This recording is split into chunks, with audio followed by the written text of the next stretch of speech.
You may have come across this particular image lately, presented as proof that there is a female Silver Surfer in the comics, but it's often used so impulsively, people don't bother doing research on it. This is not Shalla Bal. Welcome to the review desk.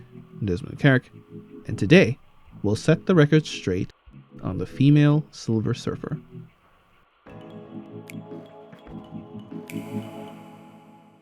So, who exactly is the Silver Surfer? In the comics, he was originally Norrin Radd, an inhabitant of the planet Zenn-La, a veritable utopia whose citizens were extremely long-lived. There, Norrin lived peacefully with his lover, Shalla Bal, but he somehow always yearned for more. One day, Zenn-La was approached by Galactus, a powerful cosmic entity who was known as a devourer of worlds because he needs to consume energy of living planets to survive. Norrin confronted Galactus and requested that the behemoth spare Zenn-La in exchange for Norrin becoming his herald to seek out new worlds for the cosmic giant to consume.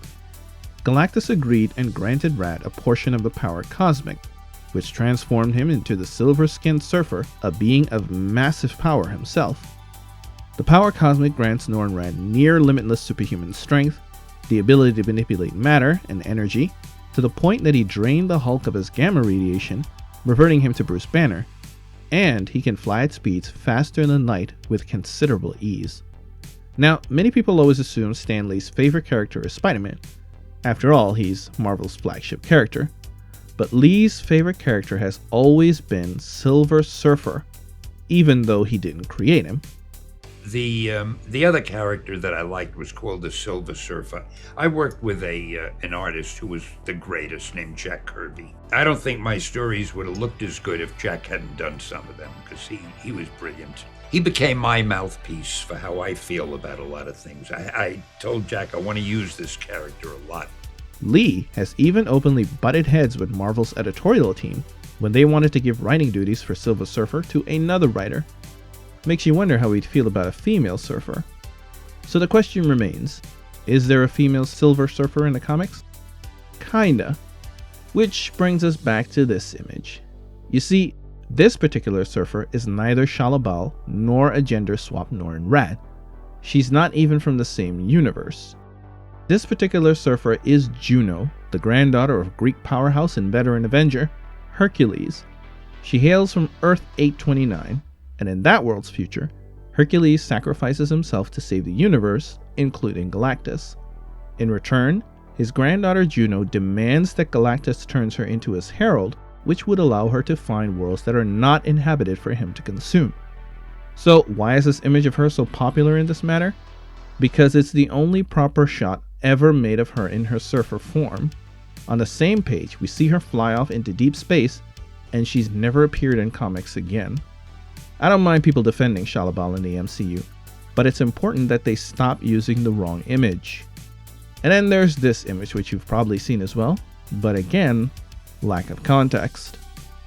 This particular cover is from Earth X issue 12, the series taking place in another alternate universe where the machinations of the Celestials and the Inhumans have resulted in a dystopian society. In this universe, Galactus is destroyed by Reed Richards only for his own son Franklin to become the new Galactus. Franklin returns to Zenn-La and transforms Shalla Bal into a herald as well, creating twin surfers so that Norrin and his beloved no longer have to remain separated. So yes, there are surfettes in the comics, including the Shalla Bal version who is set to appear in the MCU. However, both of these were incredibly minor variants, appearing only in a handful of issues. Allow me to put it in perspective. This is Super Lad. He comes from Earth 11, where most of the DC characters we know are gender swapped. We've got Superwoman and Batwoman instead of their male counterparts. We all know Warner will introduce Supergirl into the DCU, and her own film is already in production.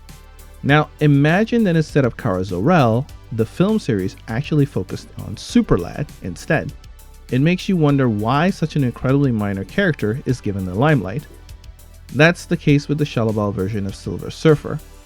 Now, as I've stated, both surfettes in the comics hail from other universes.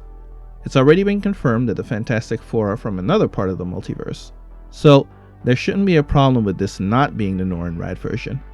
This also means that Radd can be introduced as the 616 version of the character, but it also presents its own problems.